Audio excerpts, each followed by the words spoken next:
Welcome to Mokena's Front Porch, a Mokena history podcast with local historian Matt Galick and me, Israel Smith. This episode is all about Matt's second book, the 1926 Orland Park Murder Mysteries. Matt published this book in 2018, and it really was kind of a passion project for him, something that as he learned and was studying more about the history of our town, the story of Deputy Walter Fisher really stuck out to him. And then it kind of stuck out even more when he realized that there is no memorial in our town to Deputy Walter Fisher. So on Monday, February 13th, Matt and I decided to go down to the village board meeting and just share a little bit of the brief history of Deputy Walter Fisher and his importance on our town, as well as kind of make an action item, make some requests or an idea of what we could do from us as ideas to fix this problem as we see it. So we've included that audio. Matt and I are going to speak to the village board, but we also go through the book, and we don't do a reading of the book. That will be a lot longer, but it is a long episode. But if you have to listen to it in parts or come back to it, please do, because it's an important message and I think a very important piece of history for our town. We hope you enjoy this episode. I'll be sure to leave a link to where you can buy Matt's book in our show notes. So check that out and enjoy this next episode of Mokena's Front Porch. Hi, good evening, Mr. Mayor and village trustees. My name is Israel Smith. I'm here with historian Matt Galick tonight, and we have a history podcast called Mokena's Front Porch. And as many of you know, Matt wrote a book, two books, Images of America, as well as the 1926 Orland Park Murder Mystery. Matt and I are here to talk about something that came up as we were recording an episode about Matt's second book and the story of the murder of one of Mokena's law enforcement officers and business owners. This is the only time in our town's history where one of our law enforcement officers was killed on the line of duty. This was the time when Mokena's population hovered around 475 at the first half of the 1920s. And Joliet's Rialto Theater was called new, and Chicago and the surrounding areas were thrown into a crime wave due to the passage of the 1919 Volstead Act, bringing about the Prohibition era. Crime was a growing problem in Will County and Frankfort Township, so Will County Sheriff Newkirk deputized several men for the arrest of moonshiners, bootleggers, and auto thieves. At the time, Mokena had no established police department, but only a single appointed police officer. Deputy Walter Fisher received his appointment by Will County Sheriff John Walker on December 11, 1922. He had been a resident of Mokena for less than 1 year. Deputy Fisher quickly became a prominent figure in our village, being a Front Street business owner and the village's assistant postmaster. His business was growing so much that he resigned as deputy to focus on his business in December of 1923. But as a sign of his duty and commitment to our community, he is again deputized in August of 1924, just in time to assist when the Mokena State Bank is robbed at gunpoint in October of 1924. Good evening, Mayor and Board of Trustees. I think we all know each other, but I'm Matt Galick, a village historian. This is my book about Deputy Fisher. So the morning of April 14th, 1926, Deputy Fisher responded to a phone call that the Ford coupe of Mokena Doctor Ernest McMahon had been stolen at gunpoint near the corner of Wolf Road and Lincoln Highway. The pursuit of justice that day ended with Deputy Fisher having been shot multiple times at the corner of today's 143rd Street and Grange Road in Orland Park, and his passing at the home of a doctor nearby. Deputy Fisher's death left his young wife without her husband, their two children without their father, and left Mokena in a deep sense of mourning. Bill Semler of our town newspaper, the News Bulletin, wrote, Walter Fisher died a game fighter in his duty as a deputy sheriff of Will County. He laid his life down to protect the property and lives of the neighbors and friends of his community. He was a real hero in every sense of the word, and this community should always revere his memory. He was such a staunch supporter of law enforcement that he did not hesitate to die to uphold the law. Walter Fisher was a good citizen, businessman, kind neighbor, faithful friend, and loving husband and father. He was big-hearted, ever ready to do a good deed. I end my book saying, well, he sways over the village like a silent ghost. Walter Fisher's name is conspicuously absent in the Mokena of today. His dedication to his home was paid for in his blood, and the ultimate sacrifice has been completely forgotten. No memorial stands in his hometown, no park or street or even a bench bears his name. And that's why Matt and I decided to come tonight is we're just asking that after 97 years after Deputy Fisher was killed in the line of duty, that the village could do something to recognize his sacrifice to our village and our county. So a couple ideas that we had, and of course we leave it to you, but with the new police station going in, maybe a memorial to Deputy Fisher there, or maybe even a naming of the police station. A possible renaming of 104th Avenue, which runs directly west of the new police station, to a Deputy Fisher Avenue, Deputy Walter Fisher Avenue, something along those lines. A monument at the new police station to memorialize him. Or maybe an annual day. Walter Fisher's birthday was on October 25th, 1897. So any way that we can present to this board the idea of recognizing his sacrifice. And Matt and I would love to be a part of that in any way we can to help with that as well. So thank you for your time. Thank you. Thank you very much for the history lesson. Matt, this time we're going to talk about the book that you wrote in 2018. Yes, absolutely. Titled The 1926 Orland Park Murder Mystery. Yes. So before we get into the book, why did you decide to write this book? It's a very good question, actually. Well, years ago, I sort of took it upon myself, this project of mine, where I decided, hey, I want to sit down and go through every page of every issue of the News Bulletin, which was our town paper from 1919 until 1969.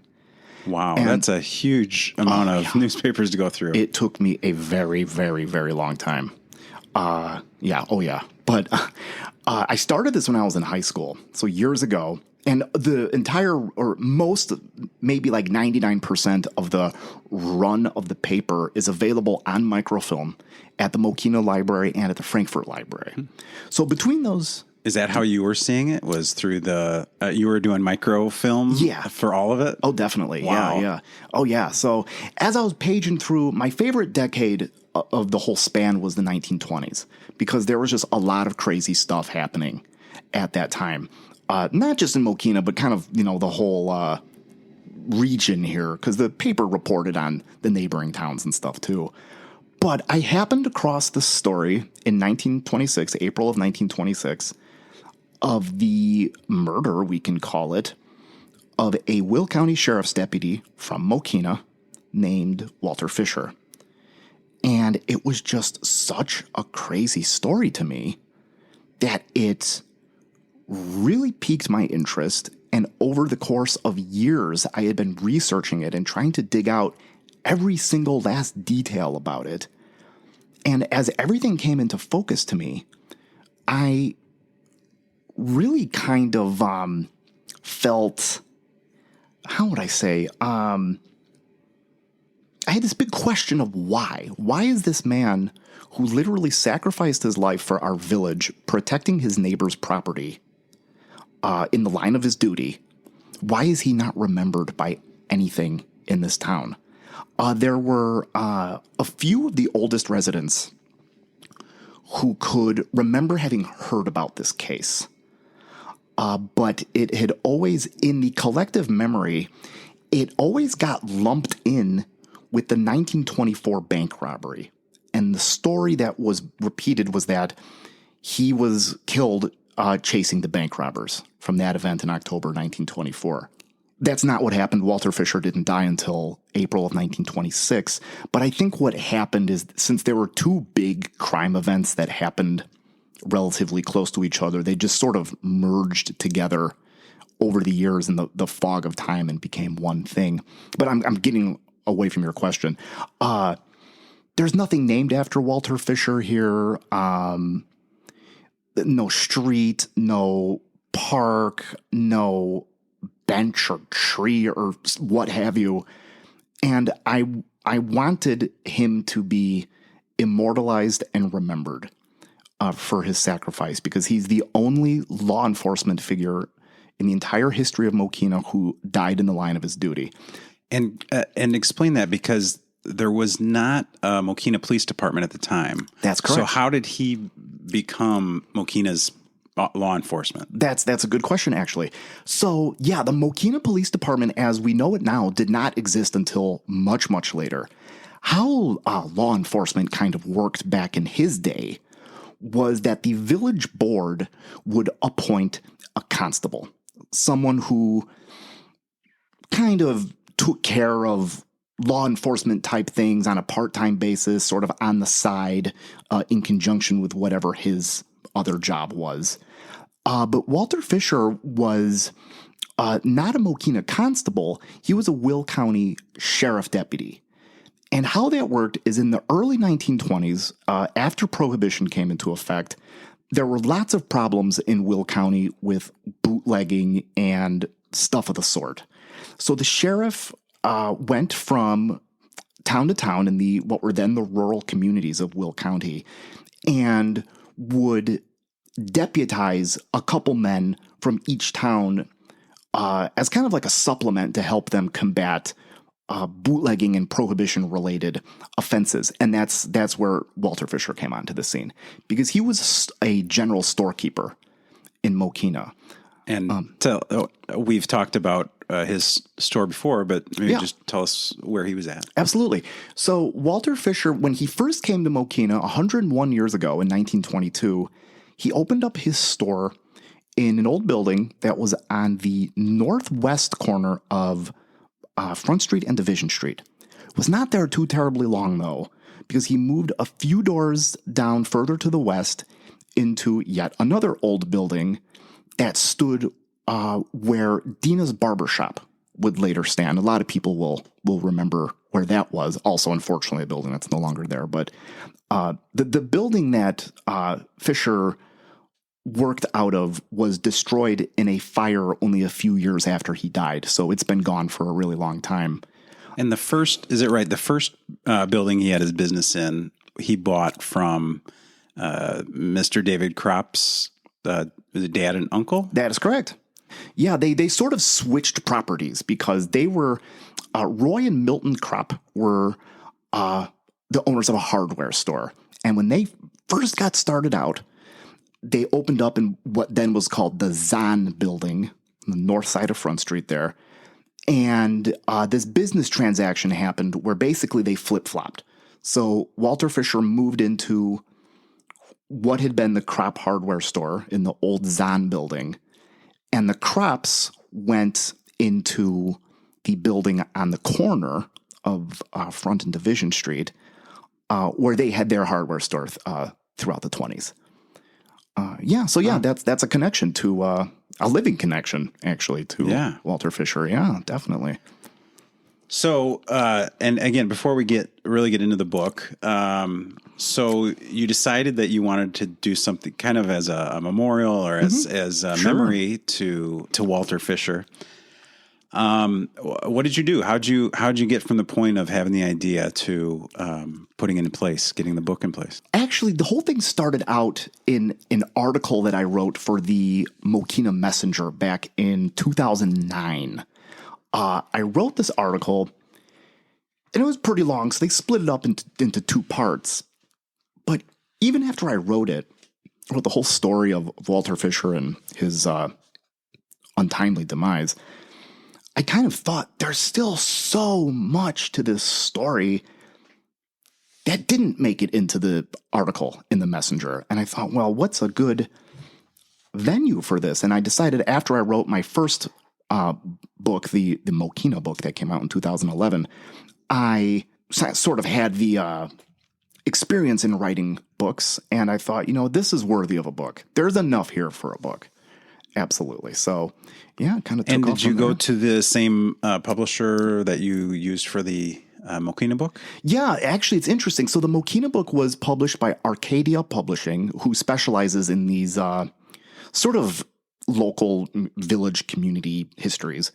They have I don't know if you could call it like a subsidiary or like a separate arm or whatever, but they, have a publisher called History Press that is under the Arcadia umbrella. And History Press, sort of like the same thing, specializes in like the tales from American history that you might not have heard. Local history, things like that.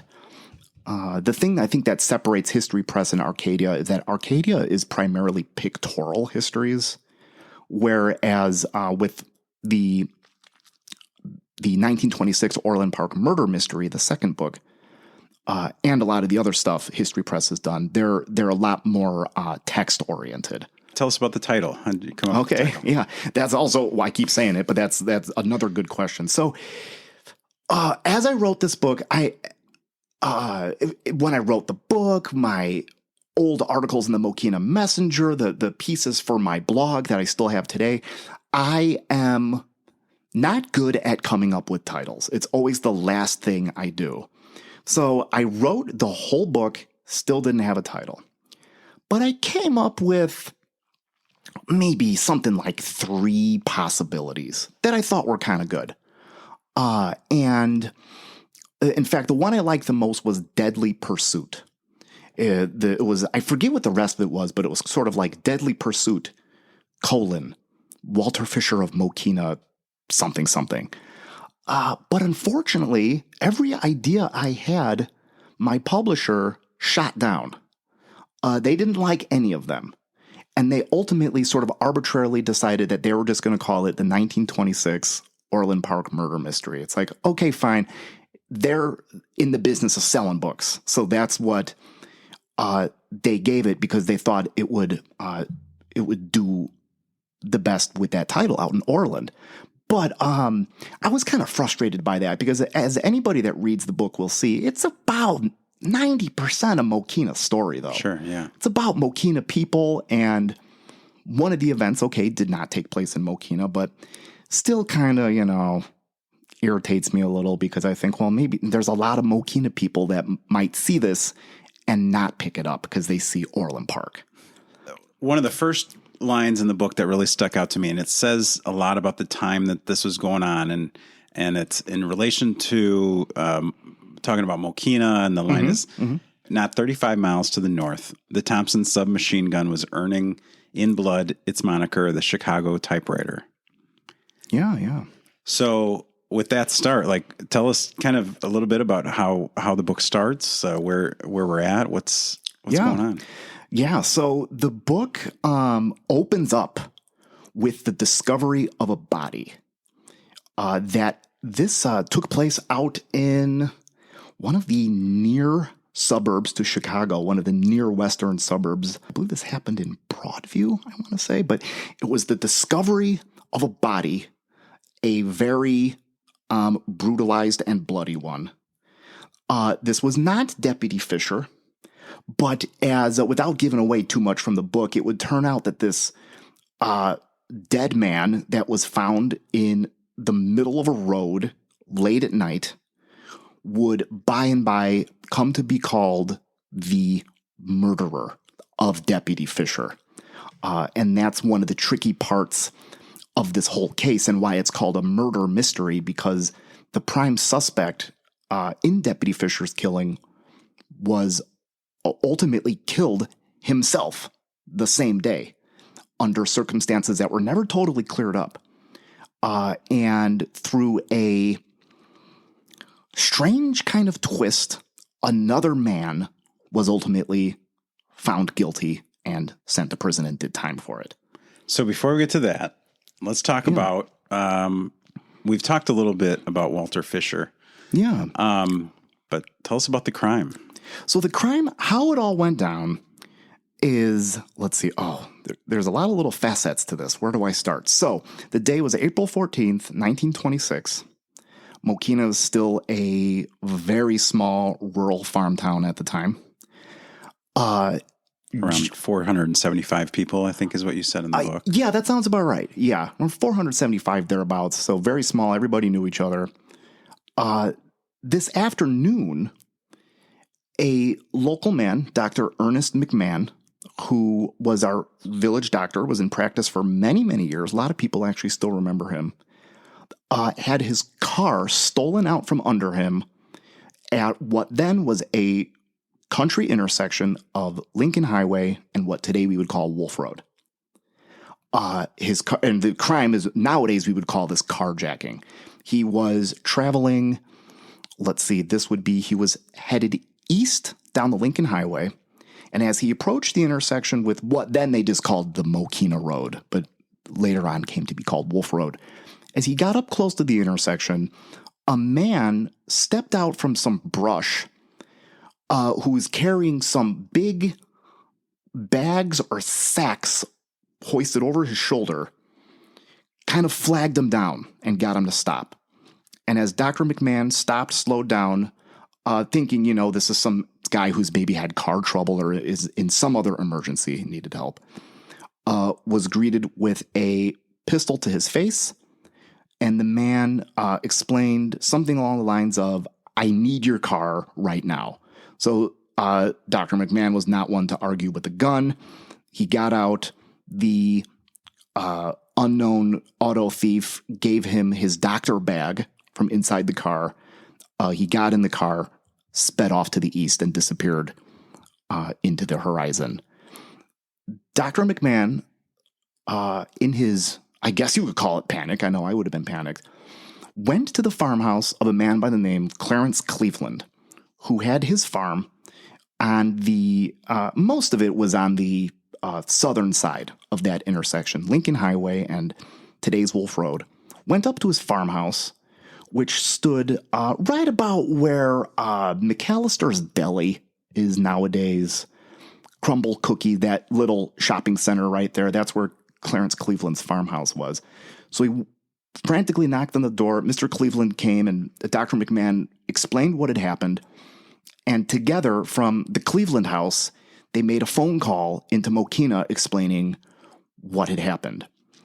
And message got to right about the same time, landed at the Cooper and Hastert Ford Agency, garage auto dealership on Front Street, and also to Deputy Fisher's general store. Deputy Fisher grabbed his gun, and he and a man by the name of Barney Hastert, who was one of the owners of the Cooper and Hastert Ford Agency, took off in their car, took off in Mr. Hastert's car with Barney himself at the wheel, with Deputy Fisher as passenger. They went out of town, went down today's 191st Street, and based on the description that had been given to them by Dr. McMahon and Clarence Cleveland, they knew, or figured, I should say, I don't think they knew, but they were kind of expecting the stolen car to appear on today's Grange Road, or what then would have been called Keene Avenue.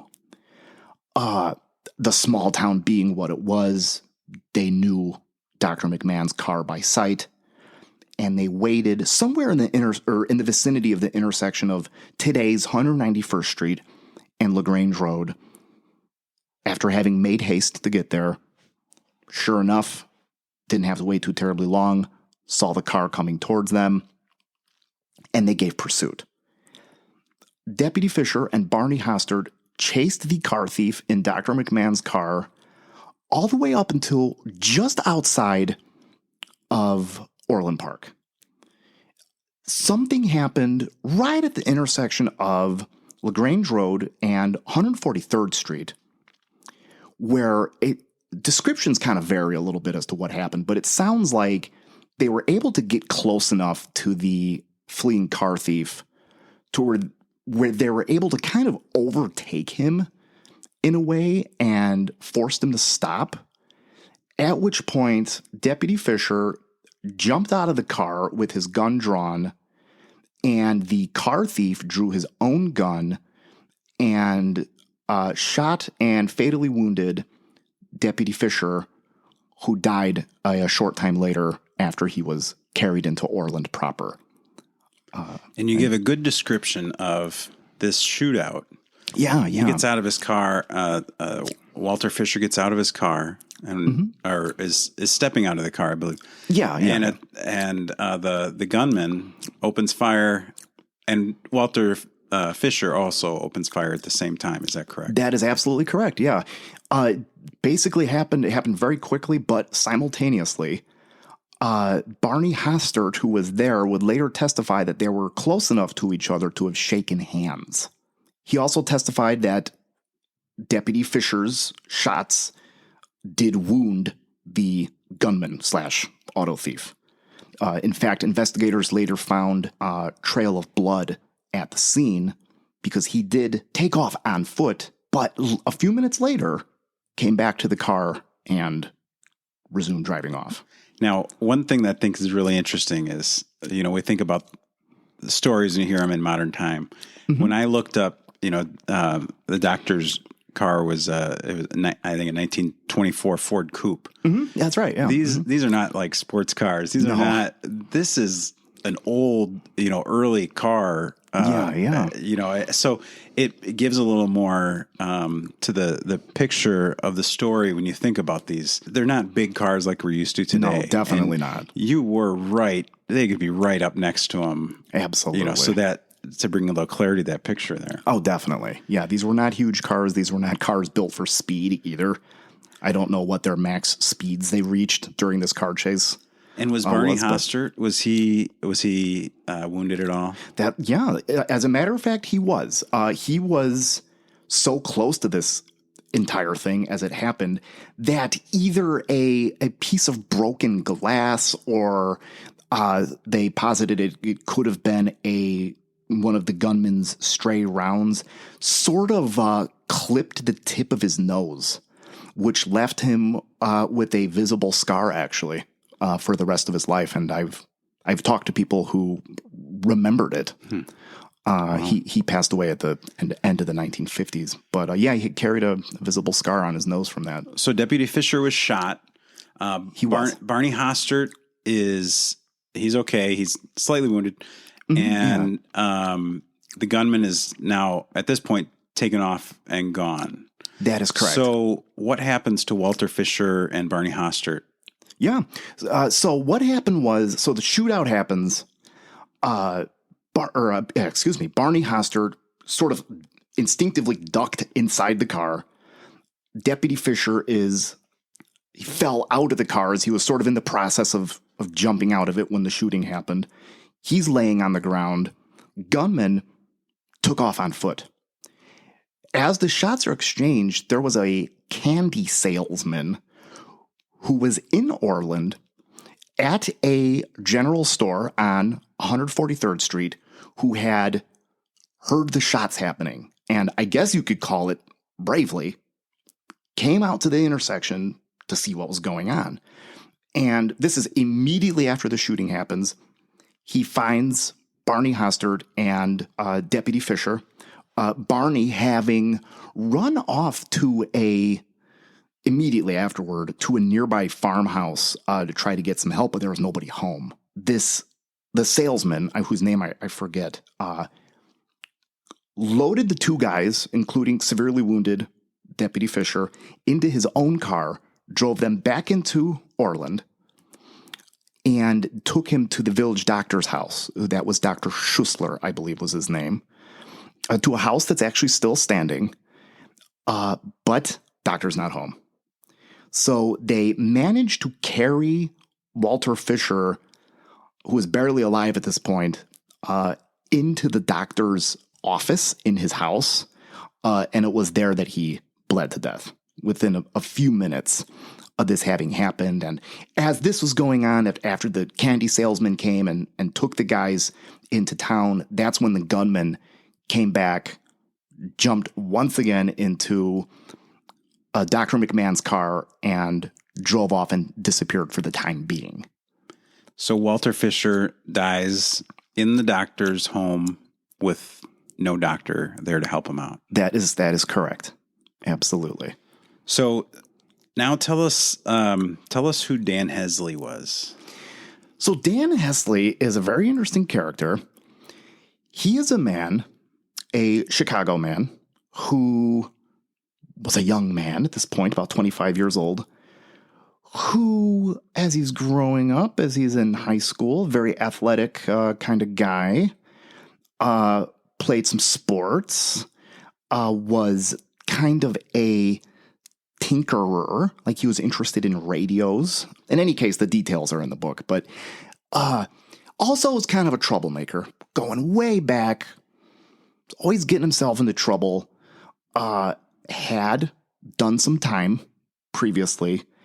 And on that fateful day, April 14th, 1926, the morning of Deputy Fisher's murder, he robbed a mail truck in Indiana Harbor, Indiana, which nowadays is considered part of the city of East Chicago. Completed this mail heist of $37,000 that was payroll that was on its way to one of the big steel mills out there. I believe it was Inland Steel. In any case, not only did he rob this mail truck of that thousands and thousands of dollars, he also sort of kidnapped the driver of the said mail truck, threw him into his car, and forced him at gunpoint to drive him back over the border into Illinois. And then they come through Illinois. You said it goes through Lansing, Chicago Heights. So they're doing the Route 30 kind of route. Was Route 30 a route at that official road yet at that point? It was, yeah, I believe it was, because Lincoln Highway was sort of took off in the 1920s. So if you're a listener and you're maybe a newcomer to the area, Route 30 and Lincoln Highway is the same thing. So that's it. We don't know the exact route they took, but based on the places that would later be referenced to them having passed through, it kind of sounds like that's where they were headed, maybe around that Lincoln Highway, Route 30 corridor. And so he stole $37,000. Yes. So in today's money, that's equal to about $640,000. Yeah, it's nothing. So it's a huge, this is a huge chunk of money that was stolen. Absolutely, yeah. And everything was going pretty well for him. He got his loot, didn't get hurt doing it, was making his escape when they got into Joliet and started to have some car trouble. His car, Dan Hesly's car, basically died on him as they were going through Joliet. So he and his kidnappee, if you want to call it, a guy by the name of Frank Watson, sort of pushed the car into a garage or auto workshop on Route 30 in Joliet. And as all this is happening, Dan Hesly's trying to play it cool and not look suspicious, explaining to the mechanic he encounters what's going on. This man that he had kidnapped, Frank Watson, sort of used that as his opportunity to escape. And he ran off, got to a phone, and was able to call authorities and explain what had happened. And that's kind of like a crucial point in this story, because it is then that Dan Hesly, who of course figured out what had happened, kind of went off the radar for a little bit. And in the aftermath of everything that had happened, investigators, this is where it gets kind of tricky, but investigators sort of put it together that Dan Hesly was the man who then robbed Dr. McMahon of his Ford coupe outside Mokena, therefore sparking the car chase in which Deputy Fisher was killed, and that Dan Hesly was the man who shot him. So he's the, he's the mail robber of the $37,000, the kidnapper of Frank Watson, and also gets shouldered with the theft of Dr. McMahon's car outside Mokena and ultimately the murder of Deputy Fisher. Let's talk a little bit about Deputy Fisher. Sure. So at the time he passed, he had a wife, Ethel. Yes, he did. and 2 young children. Is that right? That is correct. He had 2 little girls, Lucille and Rosalind. Both are unfortunately deceased now. And, there's more in there, but it ends up, they have kind of a tragic family story. They do, yeah. Ethel passed away very young. And absolutely. Even the kids, I believe, right? Both the daughters. That is correct. Yeah, the story of this, what happened to the Fisher family is incredibly sad. Yeah, Ethel passed away. I believe that was in 1930 of tuberculosis. Very young woman, early 30s. At which point her 2 daughters basically grew up in orphanages. I don't know why no one in the family, either in her family or her husband's family, took them in, as they both had decent-sized families. But the 2 girls grew up in orphanages, and I believe that was Lucille passed away in the 1950s, at which point she herself would have been in her 30s. I can't remember offhand what of. Some ailment that was common back then. In fact, when Lucille Fisher died, actually, she wasn't a Fisher anymore. I believe she was married, if I'm not mistaken, I believe she was Lucille Kaufman. In any case, when she died, her obituary was carried on the front page of the news bulletin here in Mokena, our paper we had back then. Even though she hadn't lived in Mokena in close to 30 years at that point, it sort of listed her details and all this, and it sort of added, you might, or village residents might remember her father, Walter Fisher, who was killed in 1926, et cetera, et cetera. And then to round out, Rosalind Fisher, Walter and Ethel's other daughter, did actually live a fairly long life. She passed away that must have been, without looking at my files on her family, I believe that was, around the end of the 1990s or so. This was, if anyone's familiar with Joliet at all, they'll know the law enforcement memorial that's on the lawn of, what used to be until recently the Will County Courthouse. That lists the name of every every policeman from Will County that has died in the line of duty. And of course, Deputy Fisher's name is on there as well. That was completed right before she passed away. And it was sort of like the last thing she saw was her father's name going up on that memorial, which made her immensely happy and proud. So I'm glad that she got to see that before she passed away. And the Fishers were one of very few Jewish families in the community. Yeah, that is correct. That's another thing that makes them interesting. Yeah, there were other Jewish families in town. The Kolbers, for example, were one. The Wishnicks, who they were moved out of town by the time the Fishers came along, but they were another one from a little before that. They were. There weren't too terribly many Jewish folk around in those days. But it's another thing that made them unique. Yeah, absolutely. To get back into the story a little bit, how does Dan Hesly end up being arrested? So what happened to Dan Hesly is, after he made his escape from Joliet, after his hostage, I guess you can call him, ran off and called the police, he took his big canvas sacks stuffed with cash from his robbery, threw him over his shoulder, took off, and later that day, after Deputy Fisher was killed, he was getting back home, he was getting into Chicago, and at one point he found himself in a taxi with his cargo, I guess you can call it.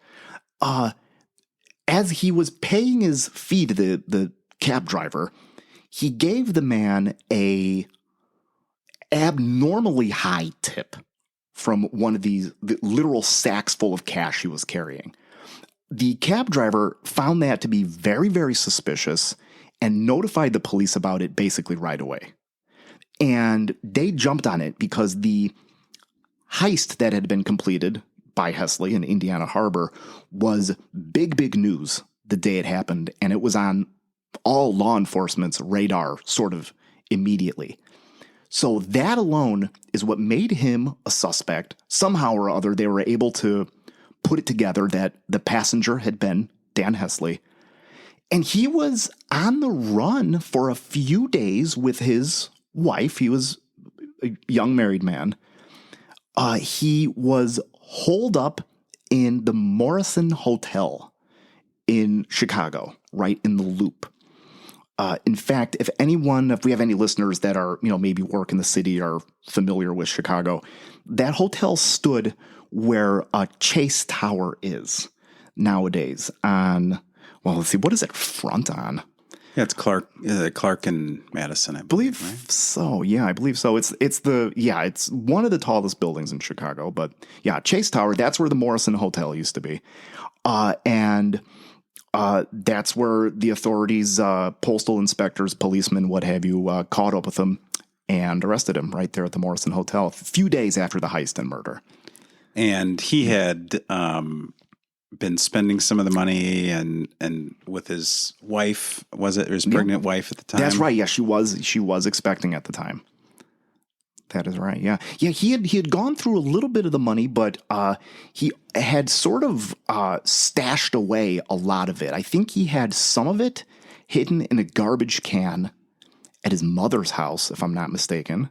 And then also he put the lion's share of it in some safes in banks on LaSalle Street. But he did end up at some point returning, I think it was about $31,000 of it, you said. Yeah, he did. The not all of the loot, but a fair amount of it was able to be found and returned. I don't really know if that worked out in his favor at all when it came time to sentencing. I mean, we'll get to that, but yeah, they were able. He was able to sort of lead investigators to where he had hidden most of it, and the whole. All the details that you highlight about the little things they found and how to track them down, how they tracked them down in a time of no technology. Is really incredible. It says a lot for the police of that time. It is. It's really interesting stuff. Yeah. It's crazy to think about that they did this. So how about tell us who Santo Calabrese was? So Santo Calabrese, kind of a mystery man. We don't know too terribly much about him. We kind of have a rough birth date. I believe he was born towards the end of the 1880s in Italy. And at the time of the heist and Deputy Fisher's murder, he was a relatively recent immigrant to the United States. He immigrated over from Italy around 1922, 1923, thereabouts, was living in Chicago, near what is today we would know as Chinatown, which then, though, was a very heavily Italian-American community, working as a laborer. And let's see, how can I explain this? I don't want to make this too confusing for people. So Santo Calabrese, sometimes you see his name rendered as Calabrese, too. We'll just call him Santo Calabrese. He himself was murdered on the evening of April 14th, 1926. So that's the same day Deputy Fisher was killed. And his body was found laying in the middle of the road in, like we were saying towards the beginning of the podcast, I think that was Broadview up there in that neighborhood. It was Broadview. Broadview, yeah. He met a pretty nasty end. He was found to have a point-blank gunshot wound in his head. And it also appeared that his head had maybe been run over by a car. He also was found with some superficial, really not fatal wounds in his body. I think he had one in his hand, one in his back, thereabouts. And once Santo Calabrese's body was found that night, April 14th, the investigators are kind of putting things together and they sort of summarily declared him to be the mail robber of Indiana Harbor and the murderer of Deputy Fisher. And in fact, Barney Hastert and Dr. McMahon, both of Mokena, were sort of summoned up that way to view his body.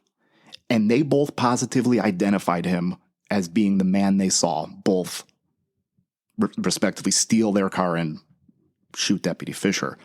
And they've also found Santo with 2 different calibers of bullet, isn't that right? Oh, yeah, that is. Thank you for bringing that up. That is correct. So he had the fatal head wound. And the wounds I mentioned, the sort of superficial, not huge deal ones, were discovered to have been of a different caliber than the fatal wound.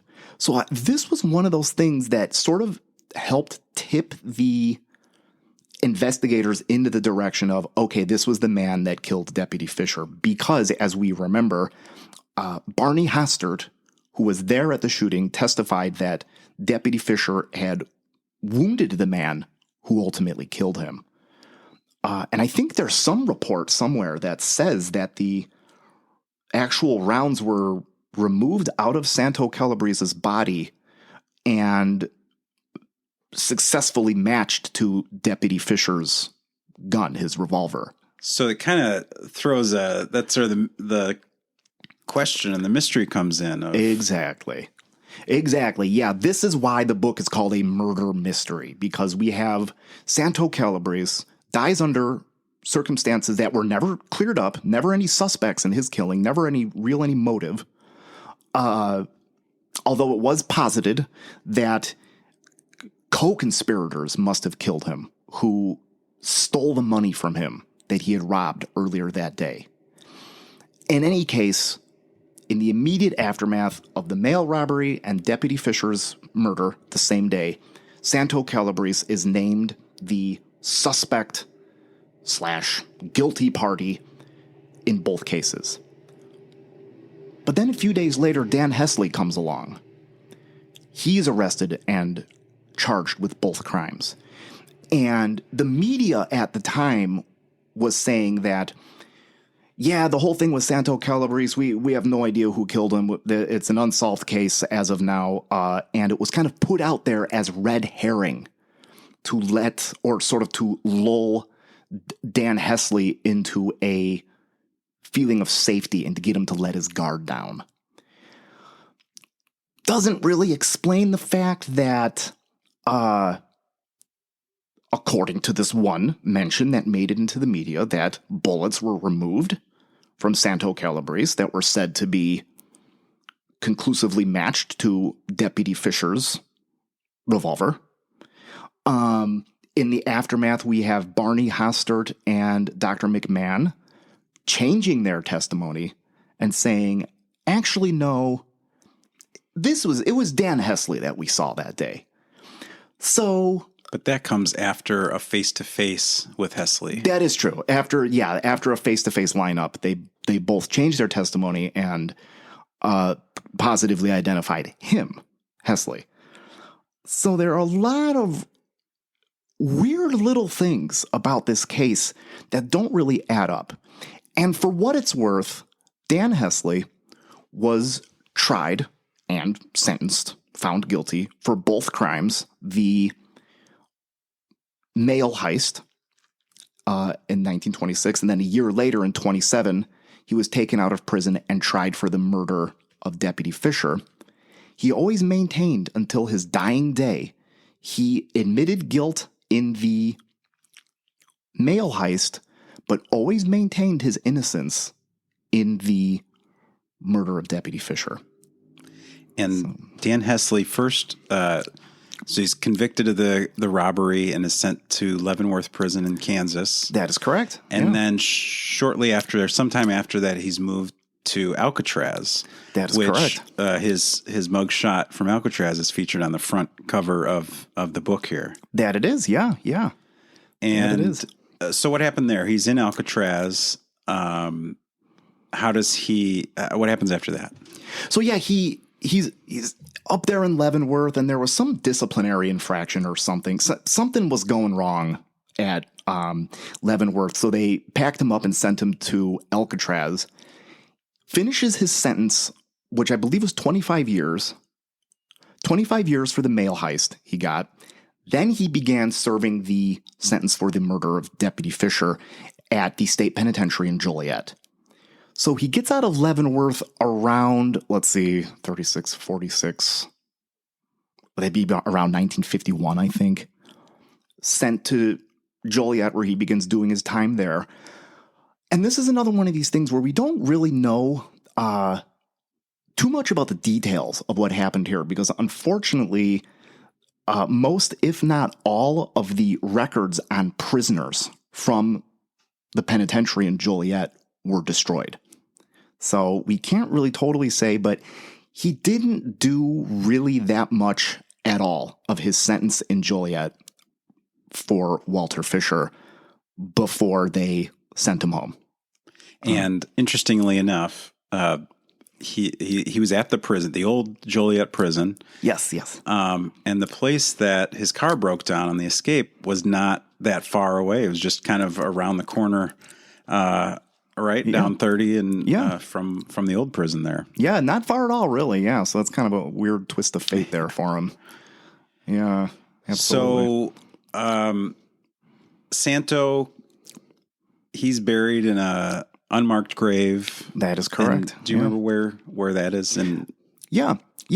Santo Calabrese, they buried him in Mount Carmel Cemetery, which is that's the town of Hillside as we get a little closer to the city. And interestingly, also the final resting place of Al Capone. Santo Calabrese is literally stone's throw away, a few yards away from another infamous gangster, Jack McGurn, who was killed in the 1930s. Very close. Yeah. The Mount Carmel Cemetery is very interesting place. Lots of infamous organized crime figures buried up there. And with as little as we know about Santo Calabrese, how was it that you found out where he was buried? Yeah, very good question. A lot of the details on him and the Walter Fisher case came out of the records from their inquests, which I was able to get, that must have been about 10 years ago, at huge expense to myself.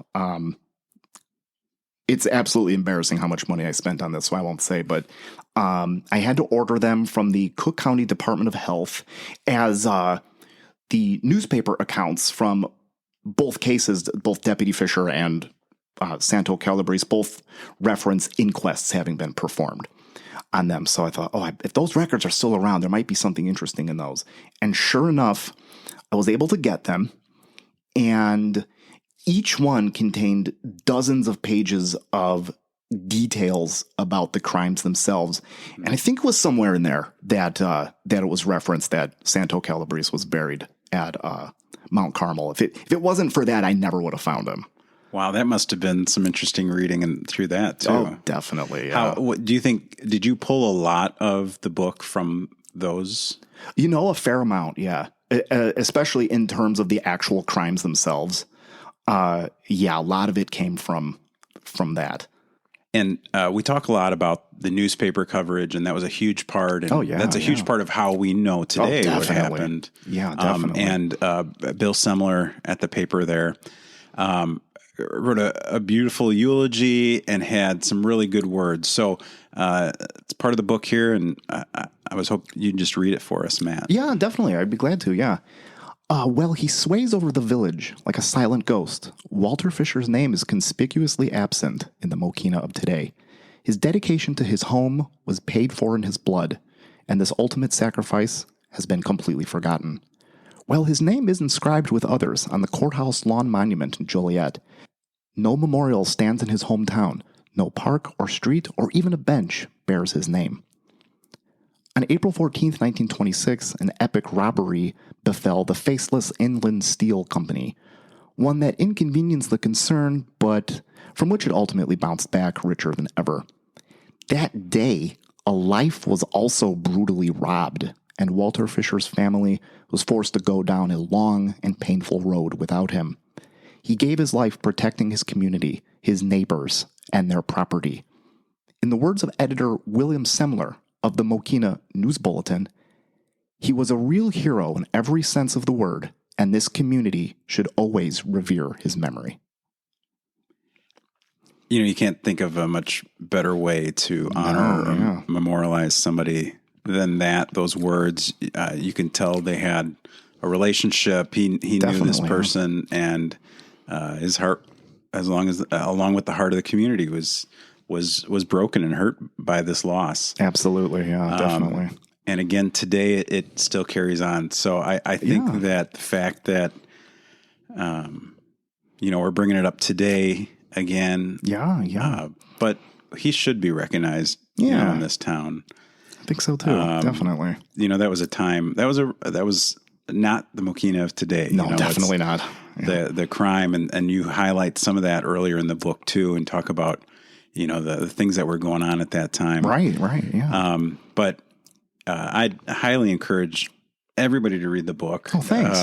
It's a quick read, but really interesting. And it's so interesting to, we've all been to Mokena or been to Lincoln Highway and Route 30 where Dr. McMahon was held up. We've probably all been to 143rd and, that area of Orland where Walter Fisher, was killed. Right, so this is our neighborhood. This is our community. Right. Definitely. And this history is really interesting. And thank you for putting all the time and effort and money and all that it took to do this. Absolutely. The least I could do, as kind of a living memorial to Walter Fisher. Oh, definitely, yeah. So thank you for talking about this. Please, everybody, buy the book. Israel. It's a great book. You can get it on Amazon by searching for the 1926 Orland Park Murder Mystery, as well as Matt's other book, the Mokena Images of America, which is another amazing book that's so much fun to look at and pull out and page through. Definitely. So thank you for doing this, Matt. Thank you for writing the book. Absolutely. You're very welcome. Thanks for having me. Looking forward to the next time. Definitely. Thanks so much for listening. We hope you enjoyed the story of Deputy Walter Fisher and hope you enjoyed hearing some about Matt's book. Please be sure to go out and buy that. Again, I left the link to where you can buy his book in the show notes. And also be sure to check out Matt's blog, which I also have a link for in the show notes. Or you can Google search Matt's Old Mokena, and you'll be able to find it there as well. So thanks for joining us. Again, we really hope you enjoyed this episode. Please share this with your friends and family. Leave us a review on Apple Podcasts, Spotify, or wherever you find your podcasts. So thanks again, and we'll see you next time on Mokena's Front Porch.